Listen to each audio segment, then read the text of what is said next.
Stockpile ou Délit d'initié en français, c'est un jeu pour 2 à 5 joueurs à partir de 13 ans pour des parties d'environ 45 minutes. Donc là, moi j'ai la version anglaise, la version Epic Edition, donc qui vient avec les extensions déjà inclus. Le jeu sort en février 2024 en français sous le nom de Délit d'initié. Donc je vais vous expliquer dans un premier temps les règles du jeu de base, parce que je crois qu'en français c'est le jeu de base qui sort en premier. Et ensuite je vous expliquerai par contre les extensions qui sont déjà existantes dans la version anglaise, pour vous montrer un peu tout ce qui est possible et qui risque certainement d'arriver en français aussi. Donc dans le jeu Délit d'initié, ou Stockpile en anglais, vous êtes des investisseurs et vous allez acheter et revendre des parts de société en connaissant des informations sur l'évolution du marché, donc les sociétés qui vont gagner ou perdre de la valeur. C'est la définition du coup de Délit d'initié, hein. Vous avez des informations que les autres n'ont pas et vous les utilisez pour tirer votre épingle du jeu, et le but du jeu, comme tout jeu économique, c'est de gagner le plus d'argent, d'avoir le plus d'argent à la fin de la partie. Pour la mise en place, vous allez mettre le plateau principal au centre de la table. Donc ce plateau il est recto verso, je vous montrerai de l'autre côté, les valeurs de société sont différentes. Donc ça c'est pour la partie de base. Sur ce plateau, vous allez mettre des petits marqueurs sur les emplacements 5 de valeurs de chacune des sociétés. Donc il y a en tout 6 sociétés dans le jeu. Donc Cosmic Computers, Leading Laboratories, voilà, ça c'est la version anglaise. En français, ils ont sans doute traduit les noms des sociétés. Donc chacune a une couleur. Et on va retrouver ces sociétés dans un deck de cartes où on aura les mêmes couleurs. Et ça correspondra du coup à des parts qu'on aura dans ces sociétés. Donc vous mettez les marqueurs à 5 pour l'instant, donc chaque société a une valeur de 5, donc c'est en milliers de dollars ou d'euros comme vous voulez. Vous allez mettre un compteur de tours en fonction du nombre de joueurs sur la case correspondante, donc si vous jouez à 3 joueurs, vous mettrez sur 7, à 2 ou 4 joueurs, vous mettrez sur 6, et à 5 joueurs, vous mettrez sur 5. J'expliquerai à la fin les petites modifications qu'il y a quand on joue à 2, parce qu'il y a des règles un peu particulières pour 2 joueurs. Donc là, admettons, on est 4 joueurs, on se met ici, et donc on va jouer un total de 6 manches. À 5 joueurs, on joue à 5 manches, à 3 joueurs, on joue à 7 manches. Vous allez faire une réserve avec les différents billets du jeu, donc les billets de 1000, 5000, 10 000, 20 000, 50 000 et 100 000. Vous allez donner pour une partie de base un montant de 20 000 à chaque joueur, donc avec 3 billets de 5 et 5 billets de 1. Chaque joueur va avoir une petite plaquette sur laquelle il va pouvoir stocker ses actions.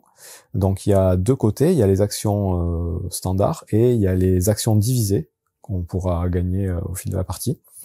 En début de partie, vous allez prendre le gros deck de cartes Stockpile ici, Délit d'initié, dans lequel on va retrouver les différentes cartes des compagnies et quelques cartes un peu particulières. Donc dans ce deck, vous allez prendre une carte de chacune des compagnies et vous allez les mélanger et en attribuer une face cachée à chaque joueur. Donc chaque joueur reçoit une part de société d'une compagnie bien particulière, donc qui garde secret, qui regarde et qui place face cachée sur son plateau. Ensuite, vous remélangez du coup le deck avec les cartes restantes. Vous déterminez un premier joueur en début de partie. Chaque joueur va avoir, hop, j'ai inversé, un petit pion à la couleur de son plateau, qui va servir pour la phase d'enchère. Vous allez ensuite avoir les 6 cartes qui représentent les 6 sociétés ici, que vous allez mettre de côté, et 6 cartes qui vont représenter une fluctuation de marché, donc avec du plus ou du moins, pour la valeur des sociétés que vous allez mélanger et mettre de côté aussi. À partir de là, vous êtes prêt à commencer la partie. Donc une partie de Délit d'initié va durer un certain nombre de tours, je vous dis en fonction du nombre de joueurs. À chaque tour, on va faire plusieurs phases. Il y aura une phase d'information, donc dans laquelle on va avoir chacun des informations, donc il y aura des informations publiques et des informations privées sur ce qui va se passer au niveau des actions de société. Ensuite, il y aura une phase dans laquelle on va créer des lots de cartes d'actions à récupérer. Ensuite, il y aura une phase d'enchère pour récupérer justement ces lots de cartes actions. Et ensuite, il y aura une phase de vente où on va pouvoir vendre nos actions au prix du marché. Une phase de fluctuation de marché, donc on va dévoiler les informations qu'on a eues en début de manche pour faire bouger les marqueurs.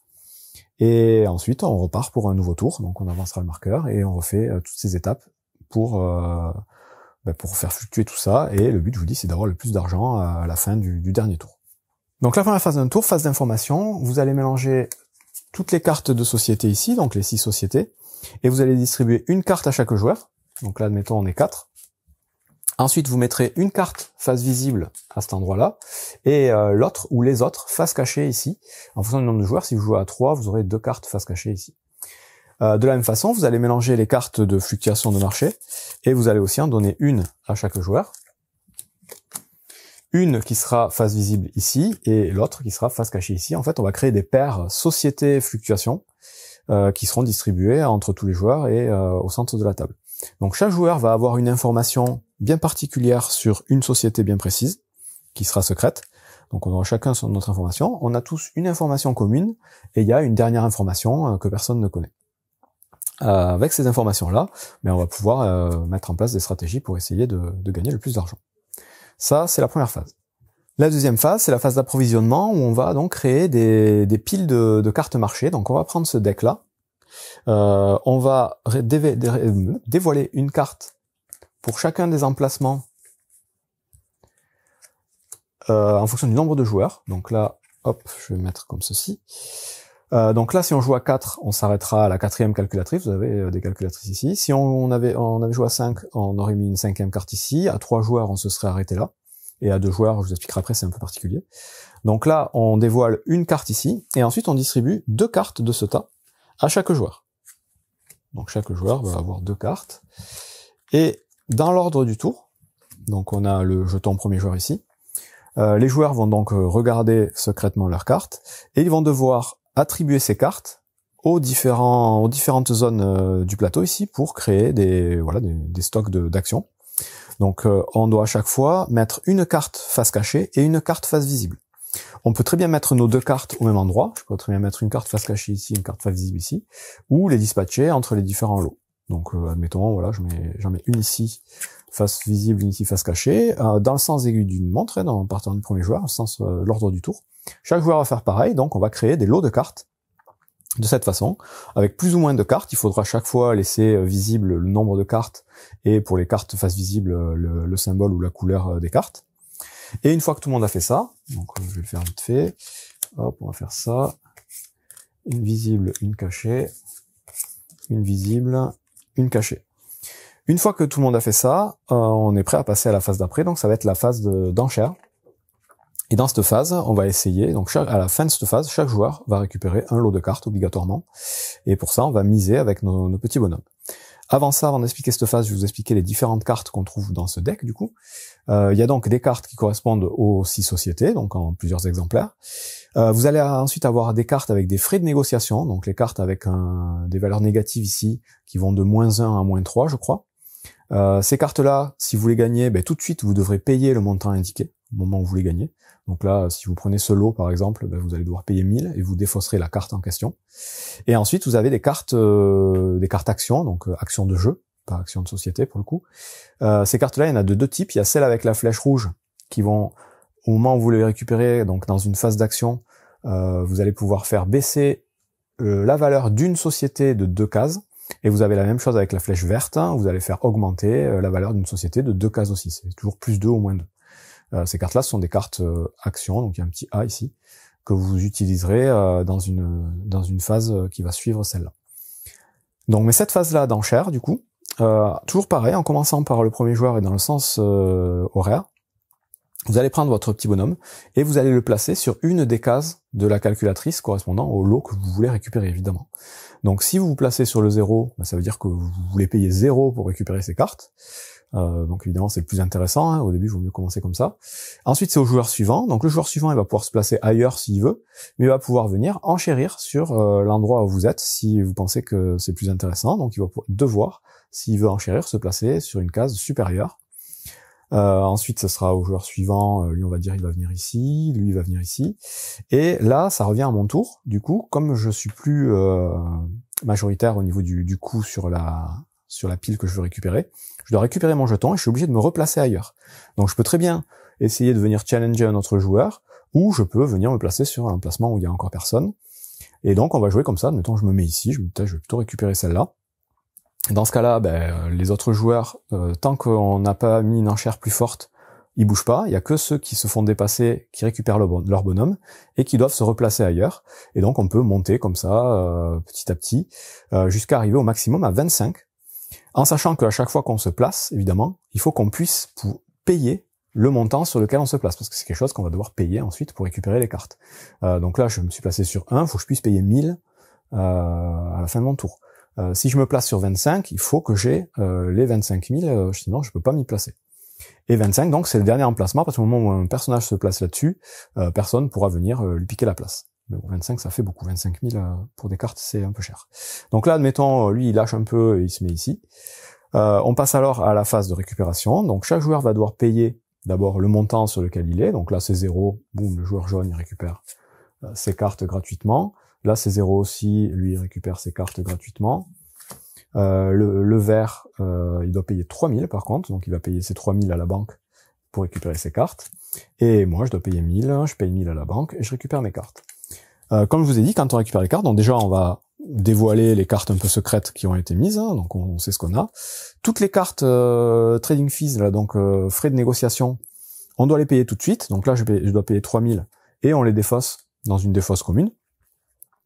Ensuite, les cartes d'action, donc pour faire baisser ou monter la valeur, et les cartes société, je peux les mettre sur ma pile ici de mon portfolio de cartes actions.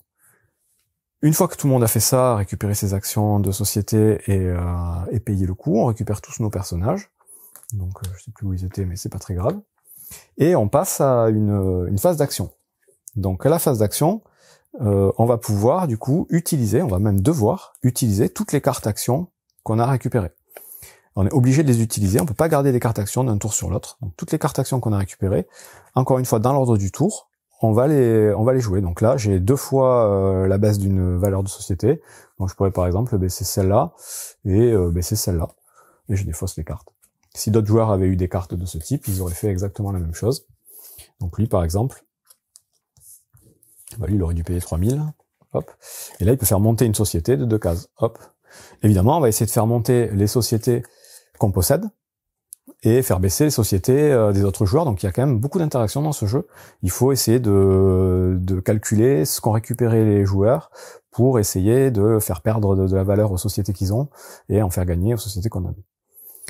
Donc cette phase d'action, une fois qu'on l'a terminée, on passe à une phase de vente. Et donc phase de vente, on va regarder les sociétés qu'on possède et on va décider, enfin les parts de sociétés qu'on possède, donc toutes les cartes qu'on a dans notre deck ici, on va décider si on veut les vendre ou pas. On n'est pas obligé. On peut vendre autant de parts de sociétés qu'on veut et les autres, on les conserve tout simplement. Et on va vendre évidemment, si on vend une part de société, chaque carte vendue nous rapporte le montant de la société correspondante. Donc là, si je vends une carte bleue comme ça, je la mets dans la défausse et je gagne 5000. Si j'avais vendu 2 cartes bleues, j'aurais gagné 10 000. Et ça, il va falloir décider à quel moment il vaut mieux vendre. Là, typiquement, si on a des cartes rouges, ça vaut peut-être pas le coup de vendre tout de suite. Là, les cartes bleues, c'est intéressant de vendre maintenant parce qu'on sait déjà que à l'étape d'après, elles vont perdre 2 de valeur. Donc, il vaut mieux les vendre maintenant. En sachant que la valeur des sociétés, donc, vous voyez, elle va fluctuer. Et elle va surtout fluctuer à la phase d'après. Donc, une fois que tout le monde, dans l'ordre du tour, a décidé ce qu'il voulait vendre, on passe à la phase de fluctuation des marchés, où là, on va révéler encore une fois, dans l'ordre du tour, les cartes qu'on a. Donc, ce qui peut se passer, c'est que les cartes vont perdre de la valeur. Ici, la société bleue va perdre 2. Lui, il nous dit que la société violette, elle va prendre 1. Lui, il nous dit que, hop, la société verte, elle va prendre 4. Donc là, c'est la fête. Hop, la société grise, elle prend 2. Donc la bleue, elle a pris -2. Et là, on dévoile celle qui reste. C'est la jaune qui prend -3. Donc ce qui peut se passer à ce moment-là, et même pendant la partie quand on va faire fluctuer le marché, c'est qu'une société peut arriver sur la petite case poubelle ici. Dans ce cas-là, c'est un krach boursier. La société, tous les gens qui ont des parts dans cette société, donc toutes les cartes que les gens possèdent de cette société, doivent être défaussées. Elles n'ont plus de valeur, on les perd. Et la société repart après une valeur neutre de 5, valeur de base. À l'inverse, si jamais la valeur de la société atteint la case avec le dollar ici, on va diviser nos actions. Donc tous les joueurs qui posséderont des parts de la société correspondante dans leur tas, mettons la bleue arrive ici, j'ai une bleue, ils vont pouvoir faire passer ces parts de société sur la partie droite de leur plateau, là, les parts divisées, et en fait, chaque part de ce côté comptera double. Et donc on va faire avancer le marqueur ici. Quand il arrive ici, il repart sur le 6, donc vous voyez, hexagone, ou octogone, plutôt octogone, et il peut éventuellement continuer à monter. Donc faire atteindre cette valeur aux sociétés, c'est super important parce que ça va vous permettre de gagner beaucoup plus d'argent. Quand on tombe sur ce symbole-là, lié à une société, donc c'est le seul que j'ai pas expliqué, donc la plupart du temps c'est des plus et des moins, mais il y a aussi ce symbole-là, ça veut dire que les gens qui possèdent des parts de cette société, donc là c'est la rouge pour le coup, vont pouvoir gagner des dividendes. Donc pour ça, il faut dévoiler les cartes correspondantes, donc on dévoile autant de cartes qu'on veut, on n'est pas obligé de les dévoiler, donc ça peut être une stratégie de rester caché dans des parts pour plus tard les vendre, enfin voilà, il y a plusieurs façons de faire. Mais si on les dévoile, donc on les montre aux autres joueurs, on dit voilà, moi j'ai tant de cartes rouges, on va gagner 2000 $. Par carte rouge qu'on va montrer. Et on les remet après dans la pile. Si jamais ces cartes rouges, là, pour cet exemple, on les a sur notre côté part divisé, bah on gagne le double en fait. Tout ce qui est ici, c'est x2. Donc dans ce cas-là, ben voilà, chaque joueur, dans l'ordre du tour, va montrer ou pas ses cartes pour gagner directement 2000 de la banque, ou 4000 si jamais les cartes sont de ce côté. Et tout ça par carte. Et du coup, on a fait le tour de la phase de mouvement. Une fois qu'on a fait ça, c'est la fin du tour. On fait passer le marqueur premier joueur au joueur à notre gauche. On rassemble toutes les cartes société, les cartes fluctuation, on les remélange et on les met de côté. Et on est reparti pour un nouveau tour, donc en refaisant les mêmes phases. La phase d'information, donc on va redistribuer du coup ces cartes société avec les cartes fluctuation à tous les joueurs et en mettre au centre. La phase de création des parts, des lots de parts, la phase d'enchère, la phase d'action, la phase de vente et la phase de mouvement. Et on fait ça, donc je crois évidemment on fait avancer le marqueur, on fait ça un certain nombre de tours. Et à la fin de la partie, une fois qu'on a fini le dernier tour, on va regarder, du coup il y a un petit décompte supplémentaire, qui a le plus de parts de société pour chacune des sociétés. Et donc celui qui aura le plus de parts, admettons voilà la société bleue, donc le plus de cartes, donc là on les montre, sera du coup l'investisseur majoritaire et il va gagner 10 000 $ supplémentaires. En cas d'égalité, par nombre de parts, si on a le même nombre de parts que notre joueur, tous les joueurs à égalité gagneront 5 000 au lieu de 10 000. Pour la majorité, toutes les cartes qui seront sur la colonne de droite ici, là, compteront double. Donc c'est comme si on avait ici une carte en vaut 2 en fait. Et donc on va passer en revue les 6 sociétés pour attribuer 10 000 ou 5 000 à chaque joueur. Enfin, tous les joueurs vont vendre toutes leurs parts de société au prix final du marché pour gagner une dernière fois de l'argent. Et ensuite, on compte l'argent qu'on a et c'est celui qui aura le plus d'argent qui sera déclaré vainqueur. Et c'est tout, du coup, pour les règles de base de Stockpile ou de délit d'initié. Et je vous dis, c'est un bon petit jeu de gestion économique avec pas mal d'interactions, pas mal de guessing, de bluff, de façon d'embêter les autres un peu indirectement en mettant des cartes cachées pour faire perdre de la valeur aux sociétés possédées par les autres joueurs.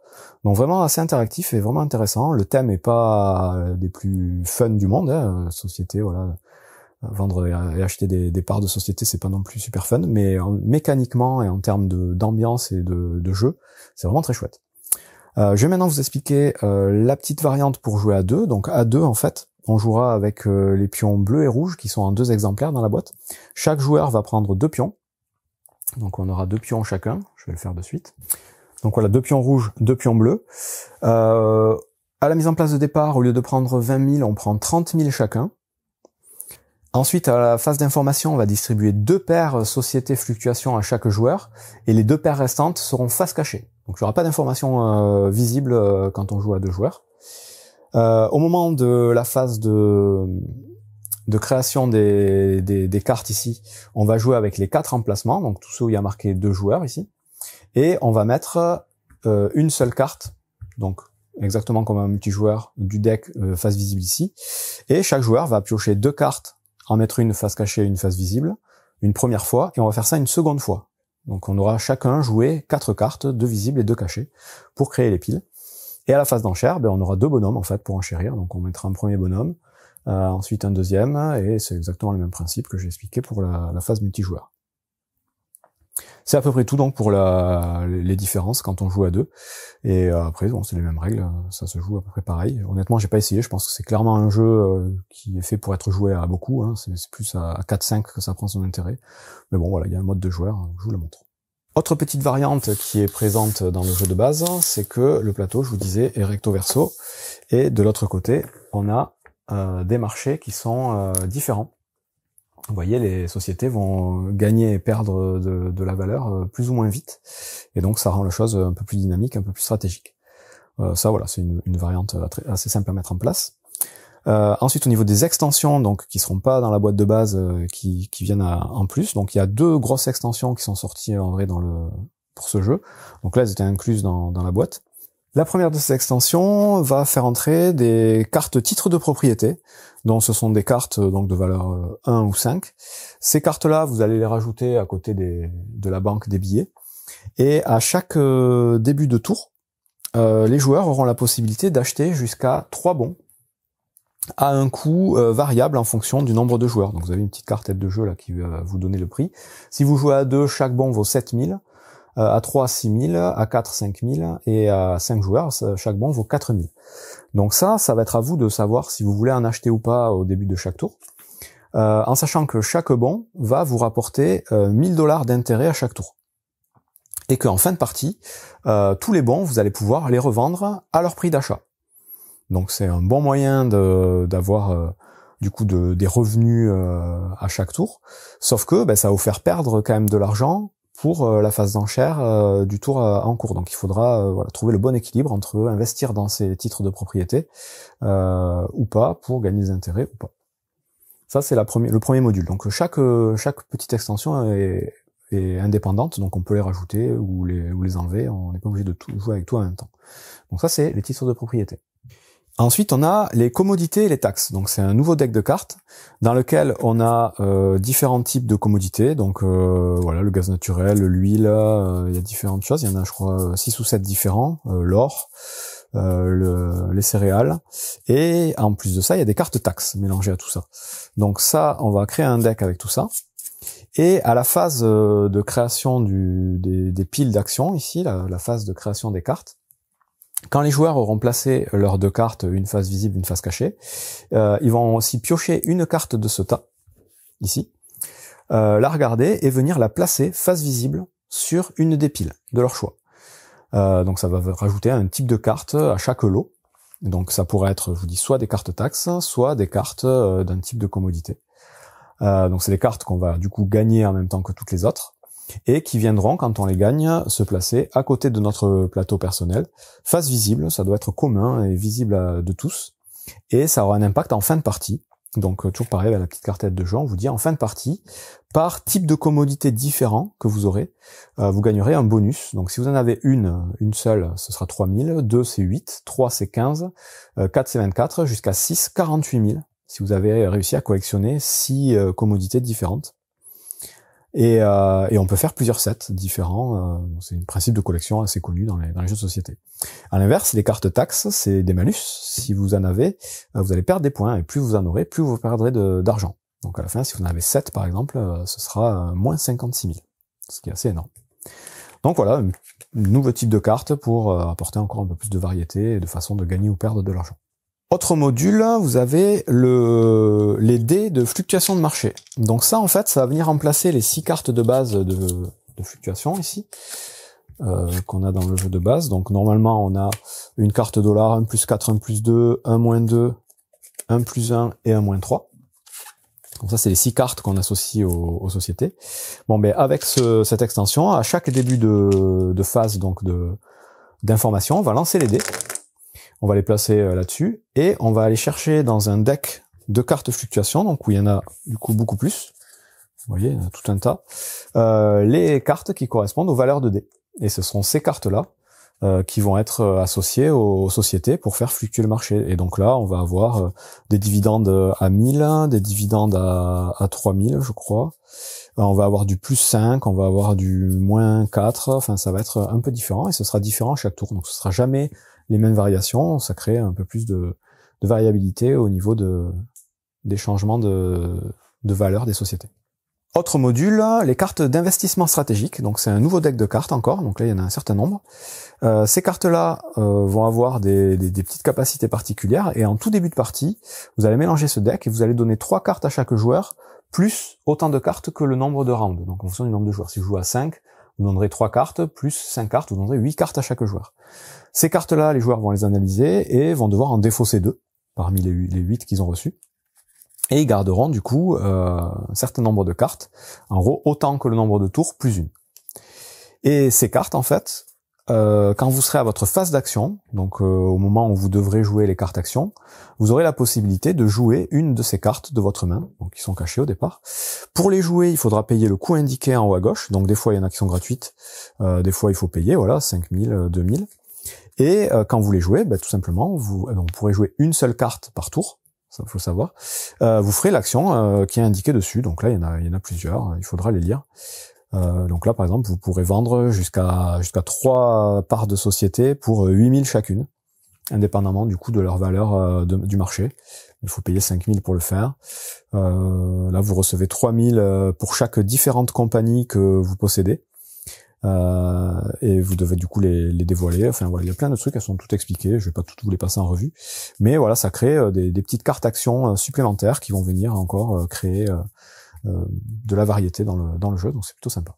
Avant-dernier petit module, un tout petit module, la carte premier joueur. Donc au lieu d'utiliser le petit plateau ici, vous allez utiliser cette carte, et à chaque tour, au moment de la phase de création des lots d'actions ici, le joueur qui aura la carte premier joueur devra, une fois que tout le monde aura placé ses cartes, placer la carte premier joueur dans un des lots, et du coup le joueur qui récupérera ce lot récupérera aussi la carte premier joueur et deviendra le nouveau premier joueur. Donc c'est pour faire varier un petit peu le changement de premier joueur. Donc c'est assez malin et assez anecdotique, mais c'est intéressant.